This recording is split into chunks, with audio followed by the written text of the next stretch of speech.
Bismillahirrahmanirrahim. Assalamualaikum warahmatullahi wabarakatuh.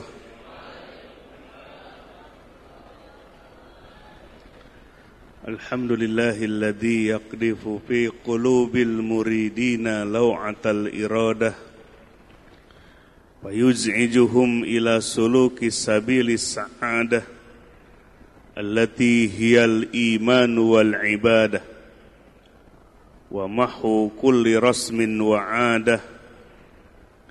Sallallahu wa sallam ala sayyidina Muhammadin sayyidi ahli siyadah wa ala alihi wa sahbihi sadatil qadah fi kulli lamhatin wa nafasin adada ma wasi'ahu ilmullah, amma ba'd.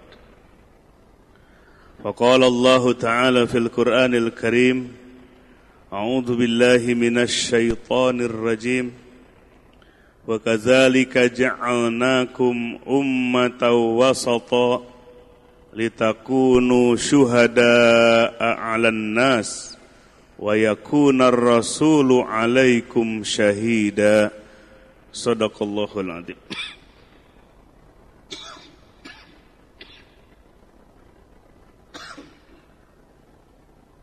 Alhamdulillah, di pagi hari ini Allah telah bangkitkan kita dari setengah dari kematian.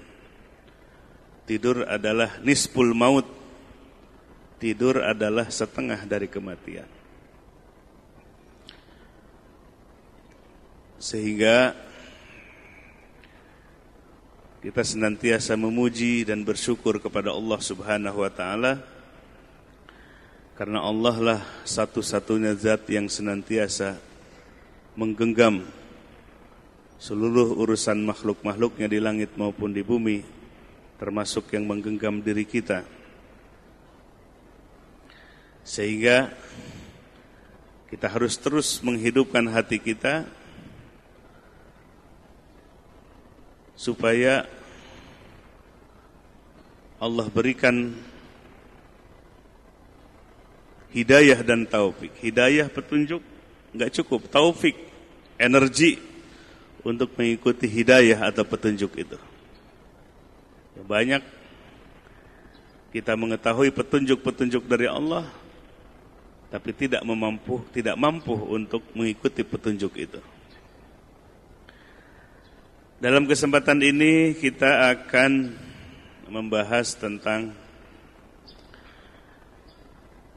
luas tentang Islam dan aspek sosial, di mana di hari Jumat kemarin menyampaikan khutbah dengan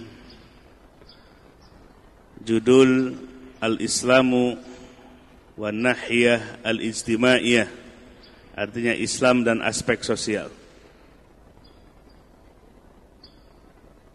Rasulullah sallallahu alaihi wasallam dalam menjalankan misinya yang mulia tapi paling berat. Ini tiada hamba yang paling berat tugasnya di muka bumi selain Nabi Muhammad sallallahu alaihi wasallam, nabi akhir zaman. Perhatikan oleh kita semua, nabi sebelum jagat raya ini, langit, bumi, diciptakan oleh Allah, cahaya Nabi atau disebut nur Nabi sudah diciptakan terlebih dahulu. Sehingga ketika diutus baru disampaikan, wa ma arsalnaka illa rahmatan lil alamin. Tidaklah kami utus engkau kecuali menjadi rahmat bagi seluruh alam. Alamin, seluruh alam. Alam artinya al-khalqu, makhluk Allah. Rambatan rahmat yang dibawa oleh Nabi sallallahu alaihi wasallam mencakup semua makhluk Allah. Mencakup semua makhluk Allah. Dapat rahmat Allah. Berarti semua sudah ada dalam settingnya Allah. Nabi Muhammad sallallahu alaihi wasallam akan diutus di akhir zaman, sudah disetting di Lauhil Mahfuz. Tapi ketika turun ke bumi menjalankan tugasnya, bahkan sebelum menjalankan tugasnya, Nabi adalah yang paling pahit hidupnya. Yang paling apa? Santri, yang paling pahit hidupnya, yang paling berat ujiannya. Kan ada, kalau zaman sekarang itu zaman medsos katanya. Ada anak yang nyesali lahir ke dunia. Ya, kata ibunya, aku nyesel melahirkan kamu. Kata. Ada yang gitu nggak? Ada yang gitu nggak santri? Anaknya ngebales, nyesel punya ibu kayak kamu. Nah, ini yang tidak terdidik seperti itu. Nabi sallallahu alaihi wasallam lahir yatim. Lahir yatim. Gak punya ayah. Di usia kanak-kanak ibunya meninggal. Bahkan kalau lihat kisahnya itu, meninggalnya itu ketika Nabi sallallahu alaihi wasallam diajak oleh ibunya ziarah ke makam ayahnya Abdullah bin Abdul Muthalib. Di tengah perjalanan sakit parah. Coba Nabi sallallahu alaihi wasallam masih kanak-kanak ngurusin ibunya yang sakit parah sampai meninggal ibunya. Kemudian Nabi sallallahu alaihi wasallam, ini sirah nabawiyah, perjalanan hidup Nabi sallallahu alaihi wasallam. Oleh kakeknya diasuh. Apa yang dilakukan oleh Nabi? Beliau semenjak remaja sudah mandiri. Mandiri bukan mandi sendiri. Bukan hanya mandi yang sendiri. Menggembalakan kambing orang lain. Beliau menjalaninya dengan hati, dengan tulus. Sampai akhirnya kambingnya itu berkembang biak, beranak pinak. Ya. Sukses, ini mah dikasih ayam mati lagi. Tangannya teh panas gitu. Karena hatinya nggak apa? Nggak tersambung kepada yang menghidupkan ayam. Diajak ke tambak. Nanam apa? Budidaya udang. Udangnya pada mati. Dah hatinya mati. Oh gitu. Kalau yang hatinya mati begitu. Rizki aja susah. Nabi sallallahu alaihi wasallam memelihara, mengembalakan kambing, beranak pinak. Sampai senang pemiliknya itu. Sampai yang lain pingin dipelihara oleh siapa? Digembalakan oleh Nabi Muhammad sallallahu alaihi wasallam yang masih kanak-kanak, yang masih remaja. Meninggal kakeknya, diasuh oleh pamannya Abu Thalib. Dimanjakan? Enggak, Allah mendidiknya dengan yang pahit-pahit. Apa? Harus berdagang ke negeri Syam. Biladus Syam. Jordan. Salah satunya Jordan, Syria itu termasuk Biladus Syam, termasuk Palestina itu termasuk Biladus Syam. Nah, belanja, berbisnis, berdagang sampai ke sana.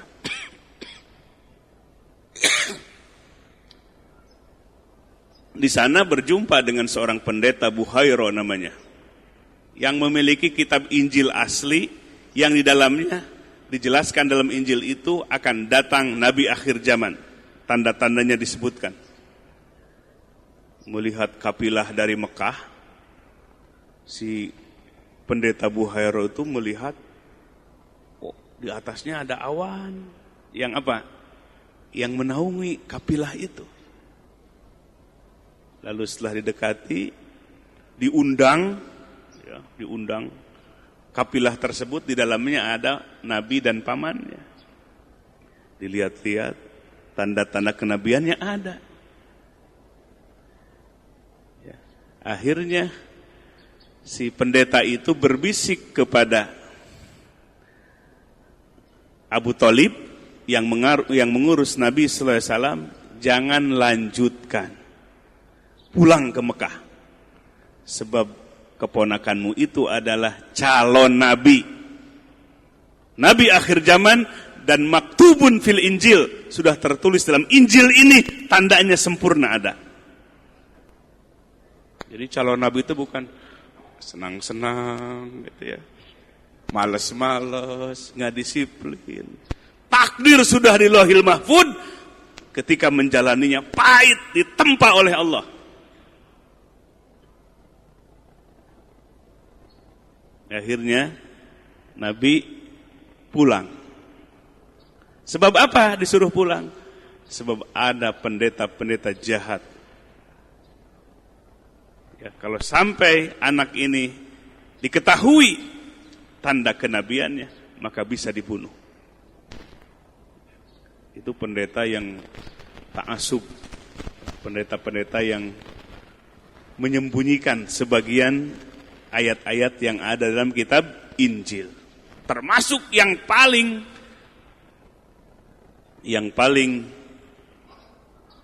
esensial tentang kenabian akhir zaman itu. Kenapa? Sebab oknum-oknum pendeta itu menjual agama dijual untuk dunia. Biar banyak pengikutnya, banyak yang ngasih amplop, banyak yang ngasih hadiah, disesatkan isinya. Kalau sampai dijelaskan yang sesungguhnya, mereka takut nanti pengikutnya hilang. Kan menjual belikan agama ya, dengan dunia. Akhirnya Nabi sallallahu alaihi wasallam pulang ke Mekah.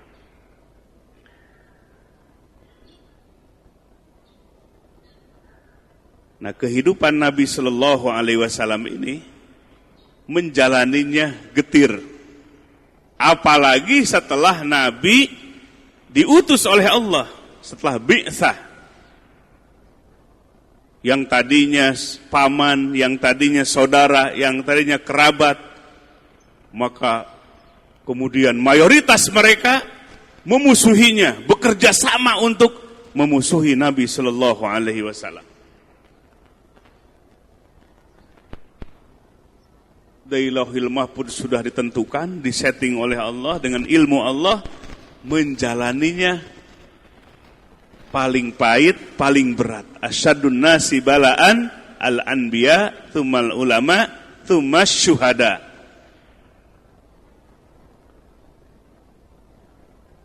Nah, maka kalau kebaikan, paling kenabian, maka itu sudah Allah yang mengatur, tapi menjalaninya yang bersangkutan sepahit-pahitnya menjalankan tugas, seberat-beratnya menjalankan tugas. Itulah keadilan bab takdir Allah. Sehingga kalau datang kebaikan, ma asabaka min hasanatin fa minallah. Kalau kita diberikan kebaikan, diberi ilmu manfaat, ya, diberi harta yang barokah, minallah, bukan usaha kita, bukan peras keringat kita, dari Allah. Begitu. Apalagi anugerah kenabian, ulama, kesolehan, buru-buru, bukan usaha kita, tapi anugerah dari Allah, minallah. Wa ma asabaka min sayiatin fa min nafsik. Tapi kalau datang ke dalam diri kita adalah keburukan, dosa, kesalahan, ya, musibah, fa min nafsik, dari diri kita, supaya kita introspeksi diri. Ya, supaya kita introspeksi diri. Kelilit, persoalan, problem, rumah tangga acak-acakan, usaha bangkrut, maka buru-buru, ma asobaka min sayiatin faminapsik. Ini adalah penyebabnya saya. Penyebabnya adalah aku.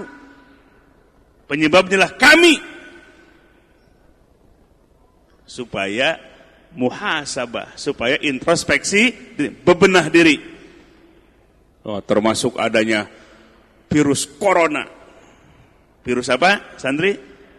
Corona, bukan corona. Virus corona. Ini adalah peringatan dari Allah, keburukan dari manusia. Salah satunya adalah memakan binatang buas. Memakan binatang buas. Allah sudah mengatur mana makanan yang halal, mana yang haram, mana binatang yang halal, mana binatang yang haram. Hurimat alaikumul maitatu waddamu walahmul hinjir wa ma uhilla li ghairillahi bih. Allah haramkan bagi kalian al-maitah. Apa maitah itu? Bangkai. Walaupun kalau hidup halal, ya, kambing, ayam, kalau sudah jadi bangkai, ini mah sayang nih perusahaan ayam. Ya, ada yang sudah mati, ikut aja dipotong. Ya, disatukan aja sama yang apa? Yang halal. Maka haram maitah itu. Lahmul hinjir, daging babi. Wa ma uhilla li ghairillah bih, atau yang disembelih kemudian dipersembahkan kepada makhluk. Ya, bagaimana supaya hasil panennya berlimpah? Kata dukunnya, sembelih. Sembelih apa? Sembelih kambing peruntukan untuk dewa-dewi. Dewa-dewi apa? Kepalanya berikan ke dewi apa namanya itu? Lah pokoknya yang begitu aja. Dagingnya berikan ke saya. Untung amat jadi dukun itu. Maka itu dagingnya jadi haram itu. Sebab dipersembahkan kepada makhluk. Nabi mendetilkan kembali binatang yang diharamkan. Quran di situ. Nabi mendetilkan yang mencakar, yang bertaring, atau disebut binatang-binatang buas. Ini jangan sampai umat Islam makan ular, nanti kelakuannya kayak ular gitu. Sampai caruh dimakan. Ya. Buas nggak? Buas, ayam habis. Jangan sampai binatang-binatang buas dimakan. Kelelawar dimakan, cocodot. Ini Allah yang tahu mana yang baik, mana yang buruk bagi manusia. Nah, maka berdampaklah menjadi virus yang membahayakan dan cepat menular. Nah, ini semua adalah peringatan dari Allah. Jadi kalau keburukan, paminapsik dari manusia, dari kita. Datangnya wabah dari manusia, penyebabnya hakikatnya Allah, penyebabnya ada diri manusia. Makanya peringatan ini bagi kita semua. Jaga kebersihan, jaga kesehatan. Masjid ini sudah disemprot belum? Mana panitianya? Sudah apa belum? Ya, buru-buru, bersih-bersih, ya, dibersih-bersih, disemprot tuh, ya, supaya mati apanya? Virus-virusnya, bukan virus corona saja, virus batuk, batuk terus nih. Ya, bersih-bersih di rumah, jangan sampai susuhun ada di tempat tamu. Bersihkan. Islam mengajarkan bersih zohir, bersih batin, bahkan bersih secara hukmiyah. Hadas kecil dan hadas besar itu najis hukmiyah secara hukum. Bersihkan dengan wudu, bersihkan dengan mandi besar. Ajaran Islam kotor aja dibagi-bagi, najis aja dibagi-bagi. Ada najis yang zohir, ada najis yang hukmiyah. Jadi Islam mengatur standar kebersihan, standar kesucian. Nah, dengan adanya virus ini, kita harus amalkan ajaran Islam. At-tahuru syatrul iman. Kesucian, kebersihan adalah setengah dari iman. Nisful iman. Awas di rumahnya yang masih jorok-jorok ini. Ngaku muslim tapi jorok. Buang sampah ke solokan, buang sampah ke sungai, atau buang sampah ke tanah orang lagi. Nah, ini perilaku-perilaku yang tidak islami, yang tidak menjalankan nilai-nilai Islam yang luhur, yang mulia. Dianggap nggak dosa.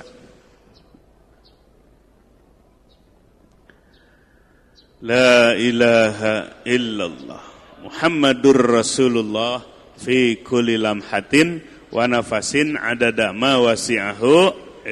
Nah, sekarang sudah ada yang meninggal ya, dampak dari virus corona tersebut, dan sudah masuk ke Jakarta dan ke sebagian Jawa Barat, termasuk di Solo. Di Itali udah berapa ribu yang meninggal, sampai lockdown. Jadi diisolasi manusia, orang keluar hanya kebutuhan mendesak saja untuk mencegah penyebarannya. Nah, kita umat Islam pakai dua kacamata, kacamata zohir, kacamata batin. Kacamata zohir, virus, bagaimana mengantisipasinya, bagaimana supaya tidak tertular. Tadi jaga kebersihannya, jaga kesehatannya, olahraga yang teratur, makanan yang seimbang. Jaga kebersihan, jangan jorok.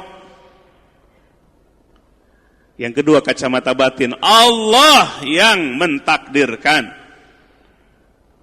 Orang terpapar virus, kalau Allah menghendaki sehat, sehat lagi. Yang tidak terpapar virus, sehat, pulang olahraga, harus meninggal, meninggal. Bahkan banyak yang meninggal bukan karena virus corona di Indonesia sekarang ini. Dengan apa? DBD, demam berdarah. Ya. Air-air yang tergenang tuh, ya, bersihkan.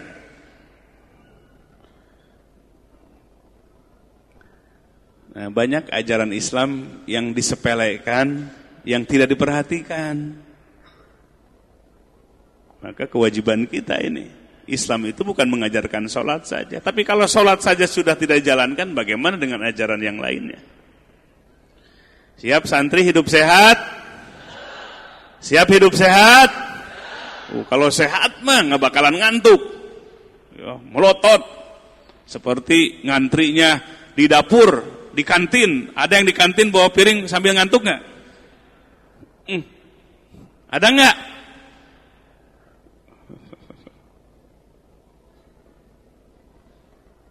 Sehat zohir, sehat batin. Kalau kacamata zohir dan batin dipakai, kacamata zohir membuat yang zohir sehat, bersih.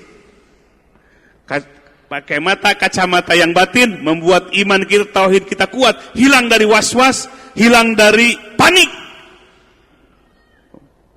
Panik, ngeborong segala diborong. Itu panik. Kenapa? Imannya nggak menggunakan kacamata yang batin. Nah, apa diajarkan kemarin hari Minggu, karena sekarang ya ada penyebaran ke Jawa Barat, kita menggunakan transportasi umum, kita masuk ke tempat umum, ke masjid atau ke pasar, atau kita makan di restoran, di mana alat-alat makanannya itu juga dicuci, belum tentu memenuhi standar mematikan kuman atau mematikan virus. Ya, Virusnya kelihatan nggak? Kalau virusnya segede gajah mah bisa lari kita. Virusnya nggak kelihatan, nggak kasat mata. Makanya negara-negara yang merasa hebat, negara-negara yang merasa kuat ekonominya, kuat persenjataannya, dikasih virus corona mah nyerah. Betul nggak? Aduh, nggak kelihatan. Mau pakai rudal nggak kelihatan. Ya dikerahin pasukan nggak bisa, nggak kelihatan. Ini hakikatnya peringatan dari Allah. Sadar manusia. Dikasih virus, kelabakan, panik.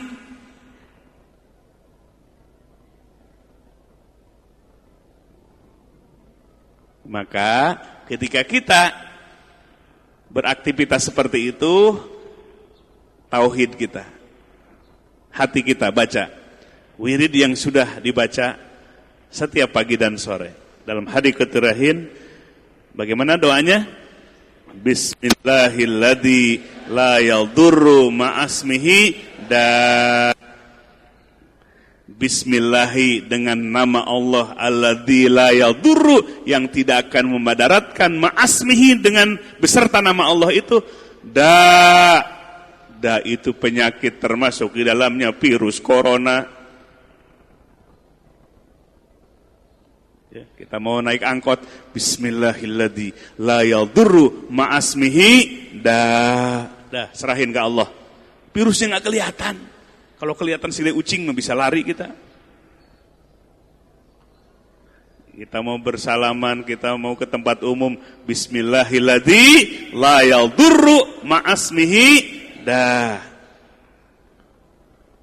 kita mau masuk ke masjid, Bismillahilladzi la yadurru ma'asmihi artinya ditambah dengan doa berlindung kepada Allah karena lagi wabah virus corona. Jangan disepelekan. Usaha zahir, usaha batin. Nah, doa itu usaha batin kita berlindung kepada Allah. Harus dengan dua usaha, nggak cukup dengan doa saja, nggak cukup dengan zahir saja, harus dua-duanya. Kalau Allah menjaganya, sebesar apapun ancaman, maka tidak akan bisa memberikan kemadaratan. Sama-sama baca, Bismillahilladzi la yadurru ma'asmihi ulang 3 kali.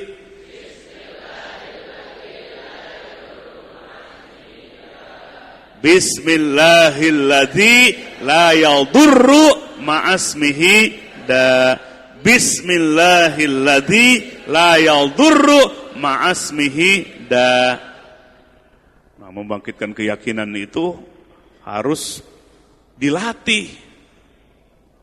Ya dulu pingin membuktikan, mau dibuktikan nggak? Ya, bacaan ini ada racun dimasukkan kemana?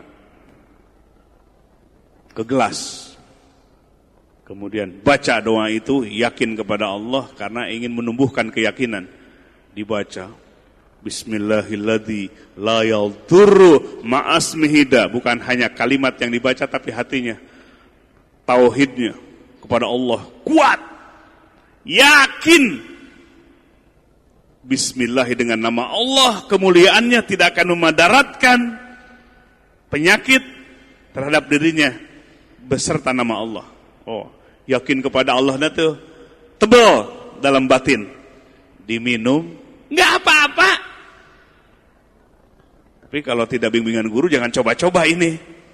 Kan di TV juga suka ada ya, kalau atraksi-atraksi gitu di bawahnya ada tulisan apa katanya? Jangan ditiru. Ya. Harus dengan apanya? Harus dengan siapa? Pawangnya gitu. Kalau binatang dengan pawangnya gitu. Jangan coba-coba. Nanti pulang santri mau coba beli aja racun tikus gitu. Bismillahirrahmanirrahim. La yadur. Jangan. Kecuali kalau diuji cobakan atas instruksi pakarnya. Itu ya. Atas instruksi pakarnya. Jangan lihat sirkus, itu kok bisaan ya, singa suruh mangap, mangap gitu. Kepalanya masuk, nggak disantap. Coba-coba ke Ragunan, masuk ke dalam. Ya. Baru aja berhadap-hadapan, kira-kira gimana? Nah gitu maksudnya. Ya. Jadi segala sesuatu ada pakarnya. Jadi doa ini, kalau Allah berkehendak suruh untuk membuktikan oleh walinya, maka Allah perlihatkan. Dan banyak contohnya, mukjizat atau karomah itu. Untuk apa? Untuk meningkatkan keyakinan atau tauhid. Ya, seperti Nabi Ibrahim alaihissalam, ya Rabb, perlihatkan kepadaku bagaimana engkau menghidupkan yang sudah mati. Ya, bagaimana menghidupkan yang sudah mati?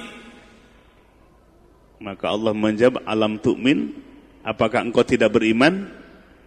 Maka kata Nabi Ibrahim, bukan aku tidak beriman, ingin tambah-tambah keyakinanku. Akhirnya Allah perintahkan, ya, mencincang 4 burung, dicincang, terus disatuin, kemudian disimpet di 4 penjuru. Kemudian panggil burung itu atas perintahku. Nah, perintah Allahnya ini yang jadi kunci, bukan nunjukin kemampuan sendiri. Akhirnya dipanggil burung itu yang sudah dicincang, datang, bisa terbang. Nah, itu kalau ada perintah dari sang penguasa, dia adalah Allah Subhanahu wa ta'ala lewat utusannya, lewat orang pilihannya seperti para nabi dan para wali-wali Allah. Untuk menunjukkan bahwa bukan virusnya yang mematikan, tetapi izin Allah. Keyakinan yang harus tumbuh. Dan alhamdulillah ya, dulu murid-murid suruh maju ke medan perang di Bandung, di Jogja, ya, di Tasikmalaya, di Ciamis, menghadapi Belanda, menghadapi Jepang, membawa senjata seadanya, di mana para penjajah membawa senjata yang lengkap. Ya Hayyu ya Qayyum, Robitoh Madad, Ya Hayyu ya Qayyum. Maka senjata-senjata itu atas izin Allah, izin Allah tidak memberikan kemadaratan bagi para murid. Alhamdulillah. Ini orang yang beriman, ada kacamata batin, sehingga tidak panik, ya, tidak was-was. Sebab kacamatanya tidak satu, zohir dan batin. Ya. Amalan zohir, amalan batin. Jadi itu yang harus dibaca. Ya, siap dibaca? Ya. Tambahan, karena sekarang sedang wabah jangan disepelekan. Ya. Di zaman Nabi pun terjadi wabah, di zaman para khalifah pun terjadi wabah penyakit. Ya. Maka harus berhati-hati menjaganya, 2 usaha, zohir dan batin. Batin kita tambahkan keyakinan, tingkatkan keyakinan, maka dengan doa-doa Allah melindungi kita semua. Amin ya rabbal alamin. Bismillahilladzi la yadurru ma'asmihi da. Bismillahi dengan nama Allah, dengan menyebut nama Allah. Alladzi la yadurru, yang tidak akan memadaratkan, ma'asmihi, dengan nama Allah, da, penyakit, apapun bentuk penyakit, apapun virus.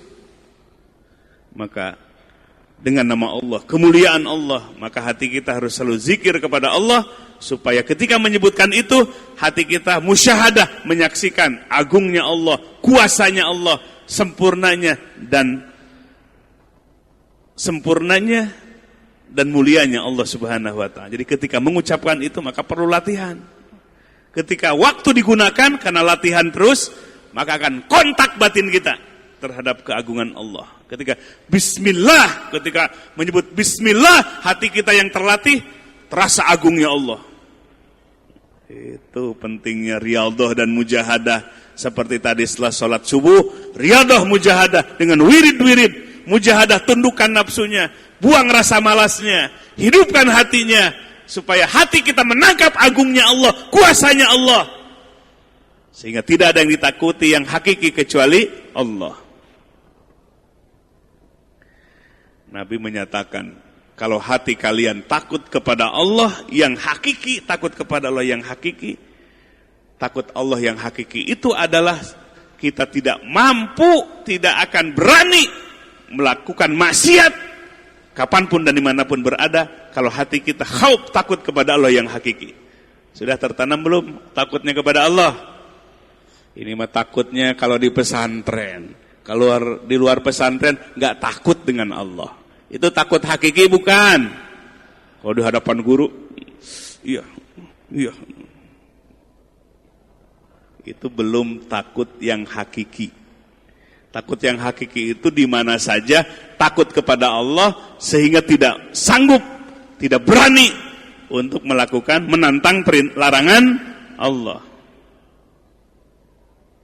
Maka barang siapa yang hatinya takut kepada Allah yang hakiki seperti itu, maka makhluk-makhluk Allah akan takut kepadanya. Satu waktu hadis itu diamalkan oleh Abdullah bin Umar. Oleh siapa? Abdullah bin Umar, atau disebut Ibnu Umar radhiyallahu an, anaknya Umar bin Khattab. Pengen dengar ceritanya nggak santri? Ada yang ngantuk nggak di belakang tuh? Ada yang ngantuk nggak? Santri putra ada yang ngantuk nggak? Kalau ada yang ngantuk satu, udah nggak terusin kisahnya nggak diterusin Satu waktu di perkampungan kedatangan tamu nggak diundang. Siapa? Si belang, leopard, macan tutul dari hutan sana datang ke perkampungan. Semua orang lari terbirit-birit masuk ke rumah, dikunci. Sebab ada apa? Seekor harimau. Kabar tersiar ke Abdullah bin Umar, Ibnu Umar. Ada apa? Ada seekor harimau. Maka Abdullah bin Umar itu khaufnya, takutnya kepada Allah memenuhi kriteria apa yang disabdakan oleh Nabi sallallahu alaihi wasallam tadi. Barang siapa yang takut kepada Allah yang hakiki, maka makhluk Allah akan takut kepadanya. Allah yang memberikan rasa takut kepada siapapun juga. Umar bin Khattab bukan coba-coba, tetapi benar-benar melihat harimau itu kayak kucing. Ini mah ada yang melihat kucing kayak harimau.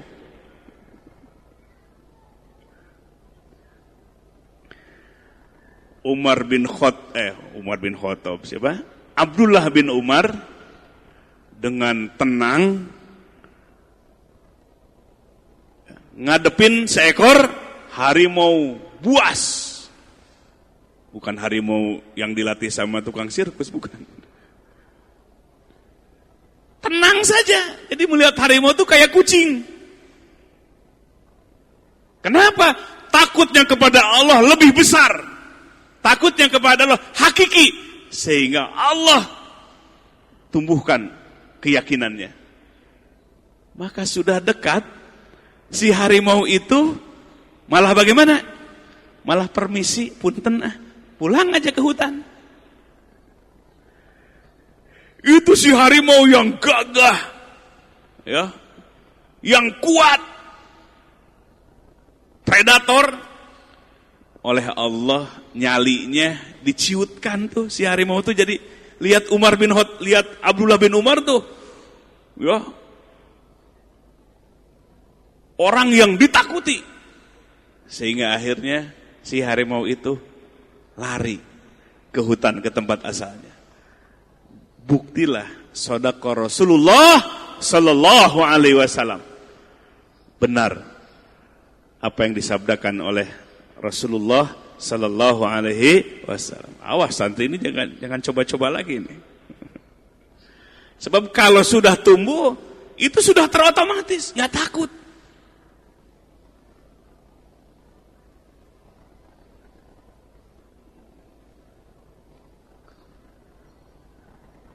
Ini untuk menumbuhkan keyakinan bahwa Allah lah zat yang menggenggam urusan makhluk-makhluknya.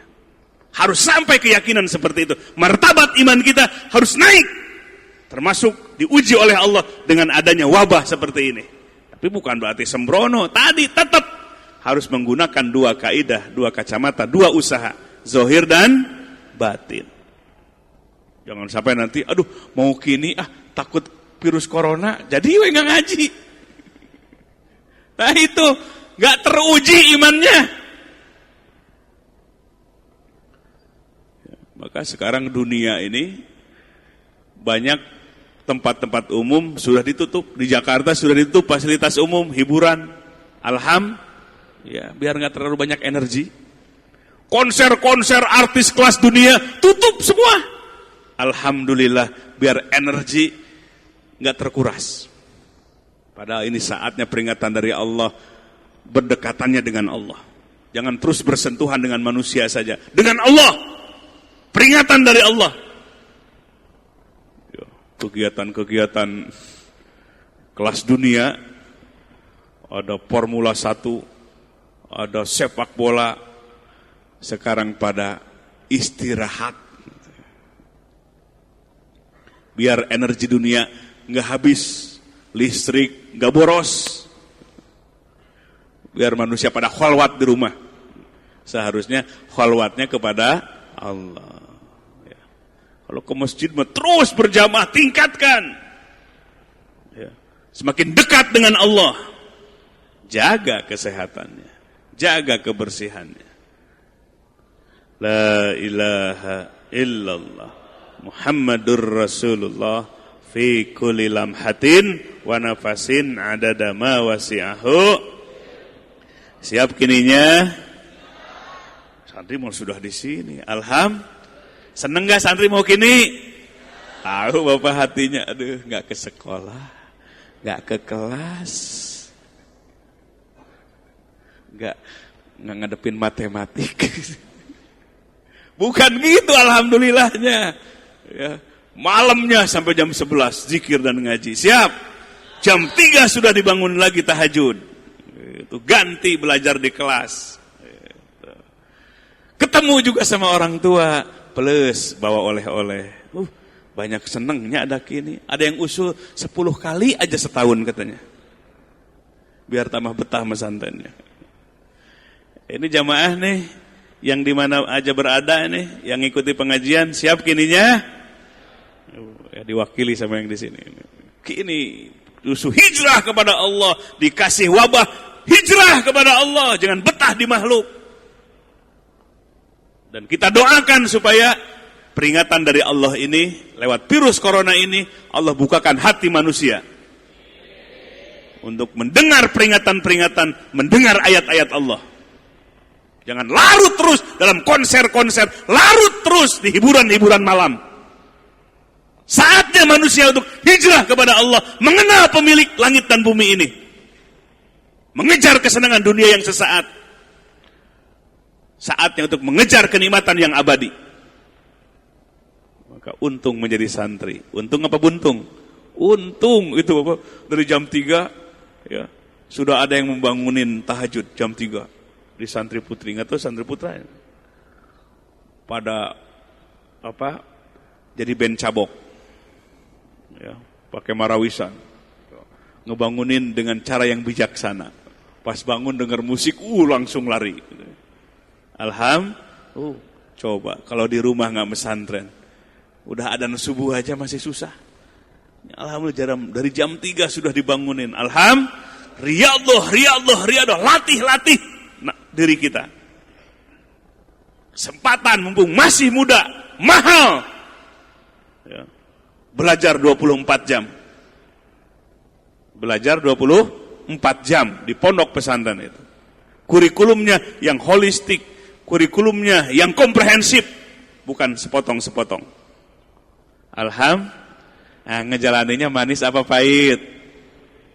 Manis apa pahit? Banyak manisnya, banyak pahitnya. Banyak manisnya, banyak pahitnya ini. Alhamdulillah kepala desa juga dulu pesantren kan bisa. Jadi kepala desa tuh bisa ceramah gitu. Bisa mimpin doa gitu. Karena pesantren.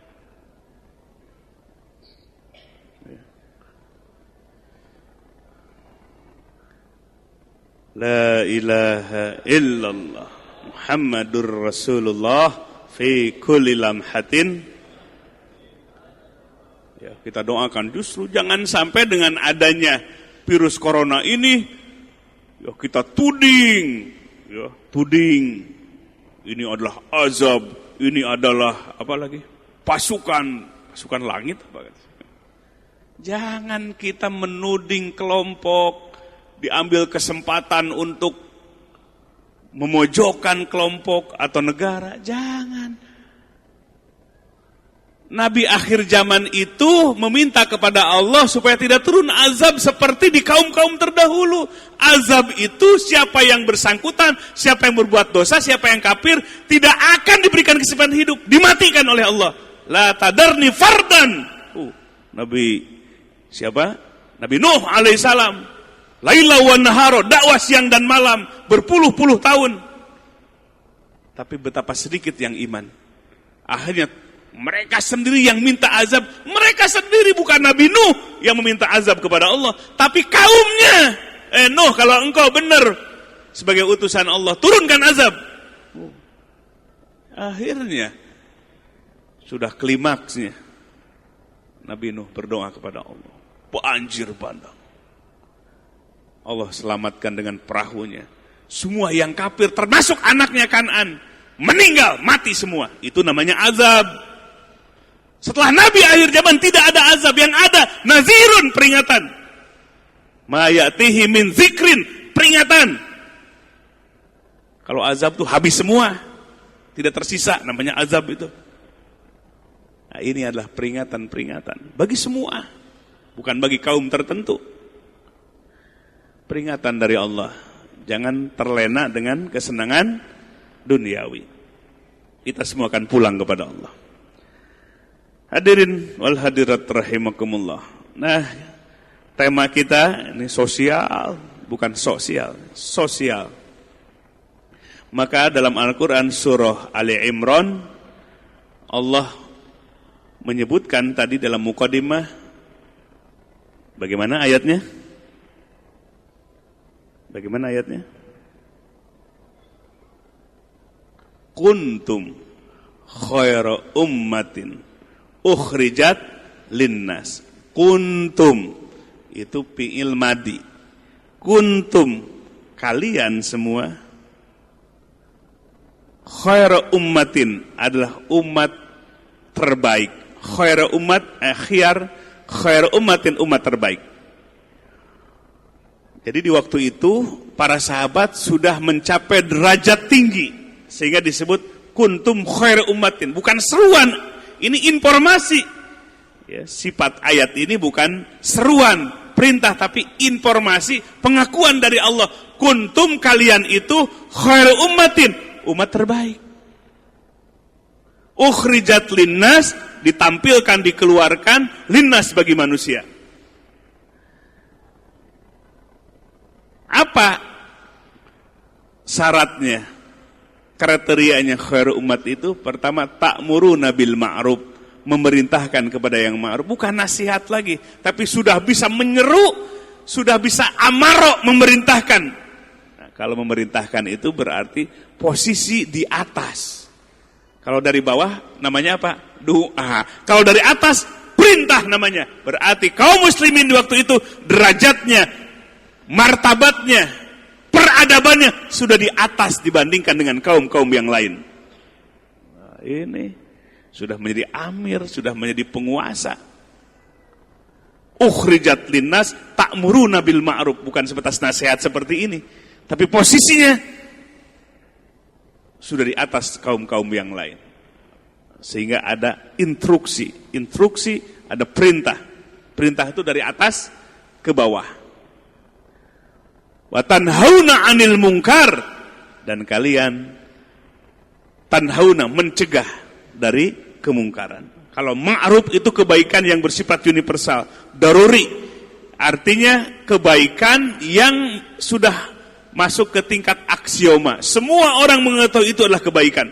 Itu harus dengan instruksi. Keadilan, berbagi kebaikan, menolong, berbagi. Wa tanhauna 'anil munkar, dan mencegah dari munkar. Munkar itu keburukan, kejahatan yang diakui itulah sebagai keburukan. Kalau dibiarkan, maka akan apa?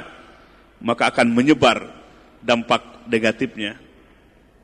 Maka tanhauna, dicegah. Wa tu'minuna billah, dan yang menjadi landasannya kalian terus beriman kepada Allah. Nah, jadi amar ma'ruf nahi anil munkar ini bisa tegak apabila tu'minuna billah, selalu iman kepada Allah. Zikirnya semakin kuat, sholat berjamaahnya semakin kuat, ya, menjalankan wiridnya semakin kuat. Ini untuk menumbuhkan iman. Sebab amar ma'ruf nahi munkar di tengah masyarakat itu pekerjaan yang berat. Yang paling berat ta'muruna bil ma'ruf atau tanhauna 'anil munkar. Dua-duanya berat, tapi yang lebih berat lagi tanhauna 'anil munkar. Kemungkaran dicegah. Nah, ini yang paling berat. Ya, karena orang suka, tetapi itulah kemungkaran, maka harus dicegah. Maka tu'minuna billah, imannya harus menyalanya, imannya harus kuat sehingga menjalankannya dengan penuh bijaksana. Maka Bapak Ibu sekalian, jamaah sekalian, ini ya Idrisiyah ini yang menjalankan Islam secara kafah, para wali mursyid semua mengacu kepada semua para nabi, terutama nabi akhir zaman, di mana agama yang lengkap, dinun kamilun syamilun, lengkap dan komprehensif, bukan hanya ngurus keluarga, bukan hanya ngurus sholat, tetapi ngurus semua urusan manusia. Maka dengan ayat ini umat Islam, ya, kita ini harus ada dalam posisi yang benar-benar kuat, yang benar-benar punya ketahanan. Karena yang diurus bukan urusan masalah individu, tapi urusan publik, urusan masyarakat, urusan hajat umat manusia. Dan umat Islam ini harus menjadi pemimpin. Ini menjadi seruan, ini menjadi khitab bagi umat Islam, khususnya Idrisiyah, jamaah Idrisiyah. Siap menjalankannya? Ya, sehingga sudah 10 tahun ini ditugaskan, bukan keinginan sendiri. Oh, ini semua murid bukan murid Bapak ini. Ini murid bagi guru terdahulu. Tarekat, aset semua adalah milik Allah. Tugas Bapak itu hanya menjalankan tugas. Tidak punya murid, tidak punya aset, hanya menjalankan tugas. Wa ma'alaina ilal balagul mubin. Menyampaikan tugas, menyampaikan ayat-ayat Allah, menjadi program-program yang nyata. Ya, alhamdulillah. Lewat ekonomi, lewat pendidikan, kegiatan sosial. Berapa ratus madrasah diniyah nih yang bekerja sama dengan BMT Idrisiyah? Berapa? Sudah 3.000 madrasah diniyah yang bekerja sama dengan BMT kita. Di mana dananya itu digerakkan, dananya itu diolah menjadi kekuatan ekonomi umat, dan hasilnya dibagi sesuai dengan keadilannya. Alhamdulillah. Jadi memimpin bukan hanya untuk murid saja, tapi untuk masyarakat yang lebih luas.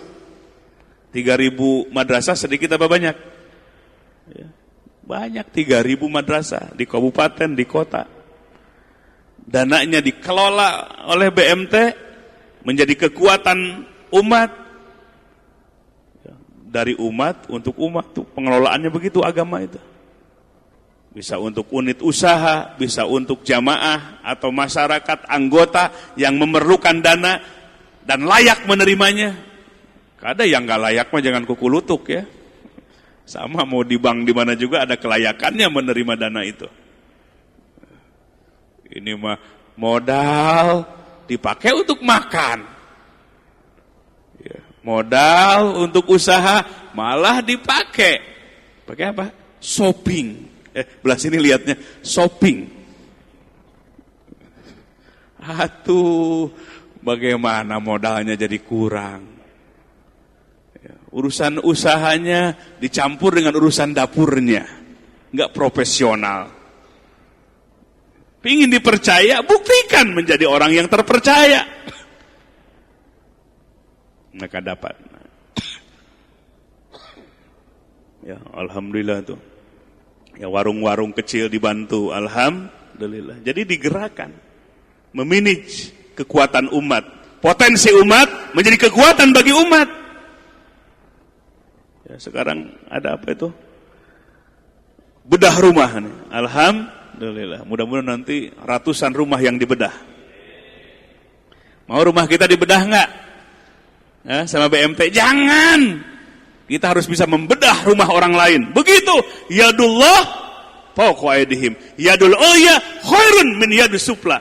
Tangan di atas lebih baik daripada tangan di bawah. Tapi kalau ditakdirkan pada akhirnya harus tangan di bawah, kita menerimanya. Alhamdulillah. Tapi usahakan supaya tangan kita di atas. Tapi bukan berarti tangan kita di atas. Bukan di atas tuh ngasih. Maksudnya ini mah. Mau ngasih, mau dikasih. Mau memberi, mau menerima. Mau jadi mujaki, mustahik. Jangan jadi mustahik selama-lamanya. Belajar naik level ekonominya. Semangat usaha yang halal, yang barokah. Jadi mujaki. Jadi yang memberi, bukan yang diberi. Jadi naik level, naik kelas. Dalam berbagai urusan. Baik keimanan, ilmu harus naik kelas. Mau naik kelas? Itu ya, naik kelas.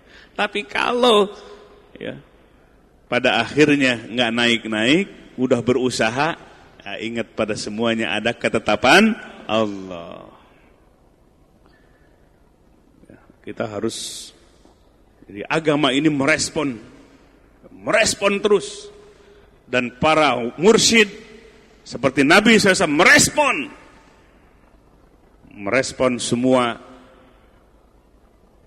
persoalan-persoalan kehidupan umat, kehidupan manusia. Nah, sehingga nih Bapak Ibu sekalian, di dalam konsep ajaran Islam itu, maka politik itu harus menjadi alat dan sarana untuk menerapkan ajaran-ajaran Islam yang komprehensif. Jadi jangan sampai agama dipolitisasi. Artinya menjual agama lewat politik untuk kepentingan pribadi. Nah, ini yang menjual belikan agama Allah. Seperti Yahudi, Nasrani dulu ada oknum-oknum yang menjual belikan agama Allah. Ayat-ayat tentang kenabian akhir zaman dihapus.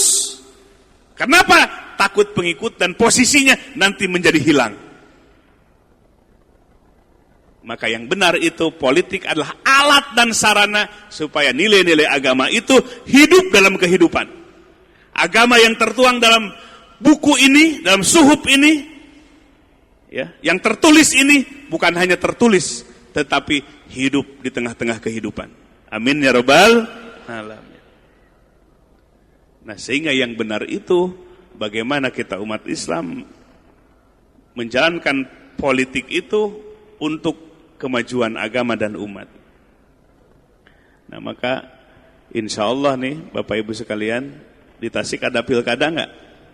Ya, di akhir tahun ini akan ada pilkada. Yang biasa kita mewakilkan ya, calon bupatinya, wakil bupatinya atau anggota dewannya ya, dari DPRD 2 1 sampai DPR pusat mewakilkan kepada orang lain, maka Bapak memulai membijaki harus dari kader kita sendiri. Siap kadernya? Ya, jadi bupati harus dari kader, jadi gubernur dari kader.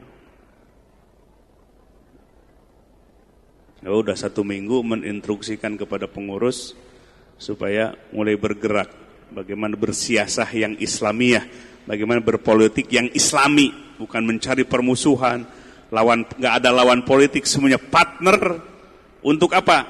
Memajukan Tasikmalaya, memajukan bangsa, memajukan umat. Begitu konsep as-siyasah al-islamiyah, konsep politik Islam. Dan pencapaian kekuasaan itu adalah bukan tujuan, masih alat itu. Nah, ini yang harus diingatkan, alat. Jadi bupati itu posisinya alat, jadi gubernur itu alat. Alat untuk apa? Alat untuk mencapai tujuan, mengabdi kepada Allah. Mengabdi kepada Allah yang lebih luas dampak dan aspeknya. Aspek ekonomi, sosial, budaya ada dalam peran-peran pemerintah dari pusat sampai daerah.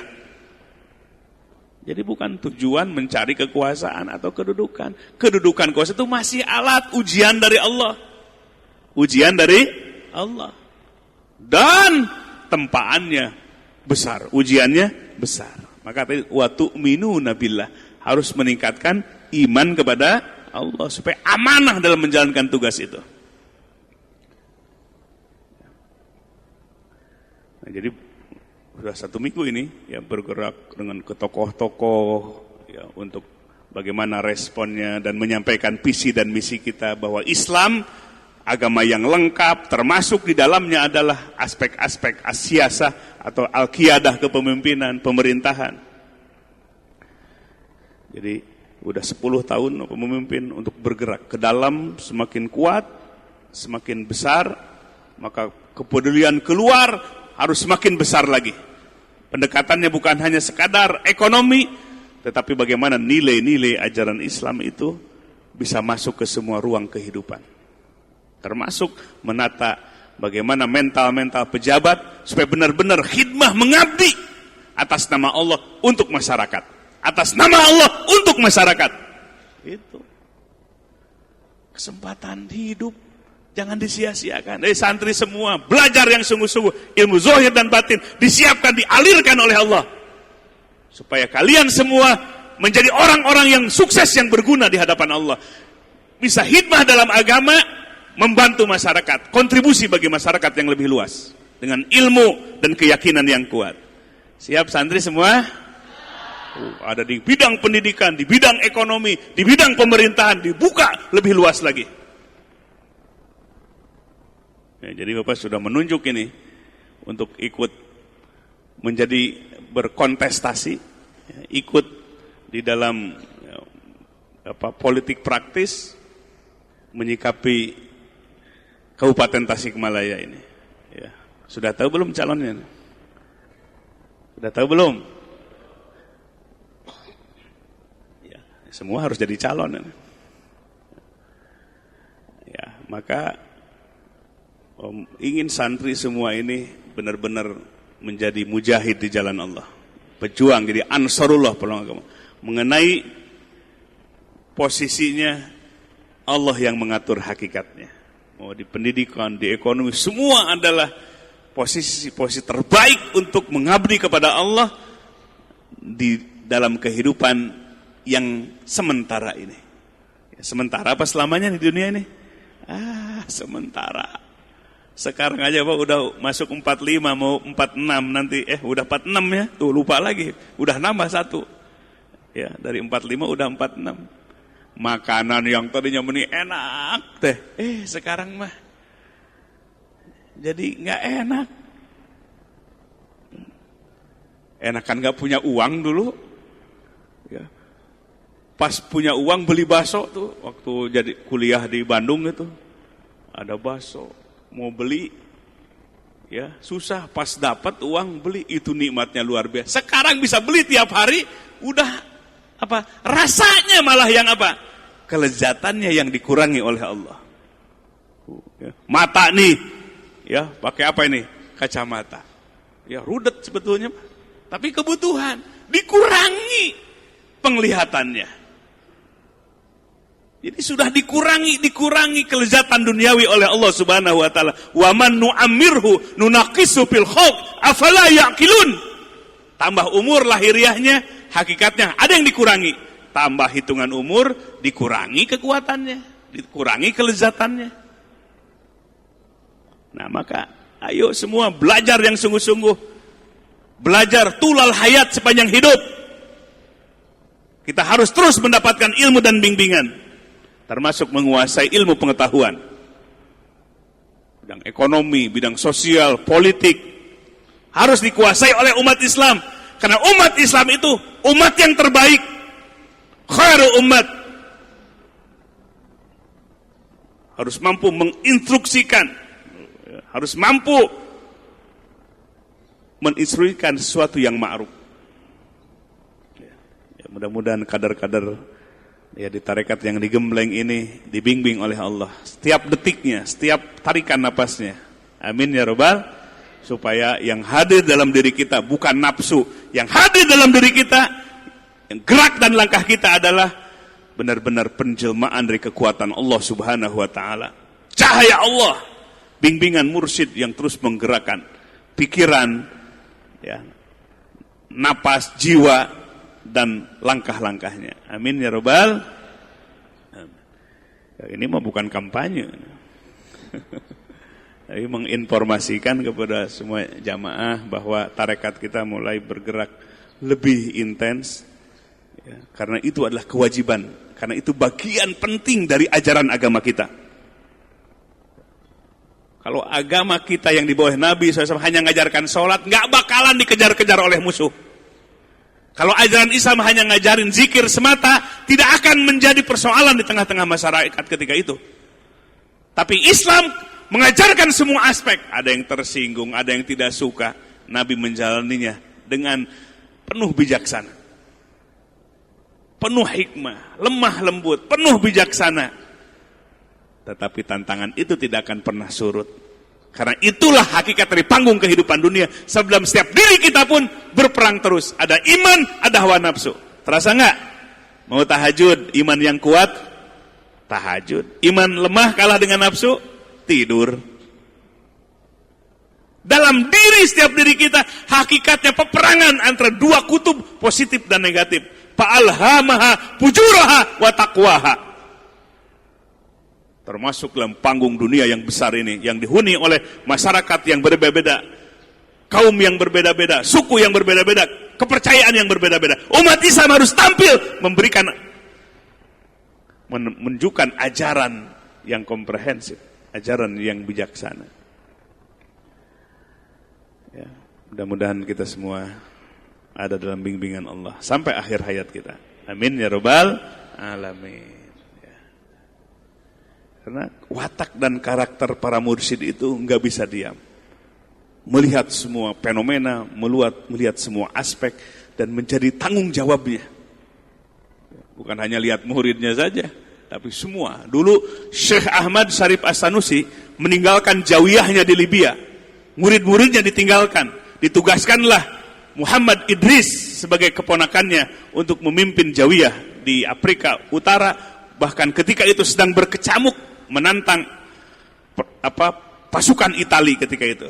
Maka Syekh Ahmad Syarif Sanusi pergi ke Istanbul, karena Istanbul adalah ibu kota pemerintahan Turki Utsmani.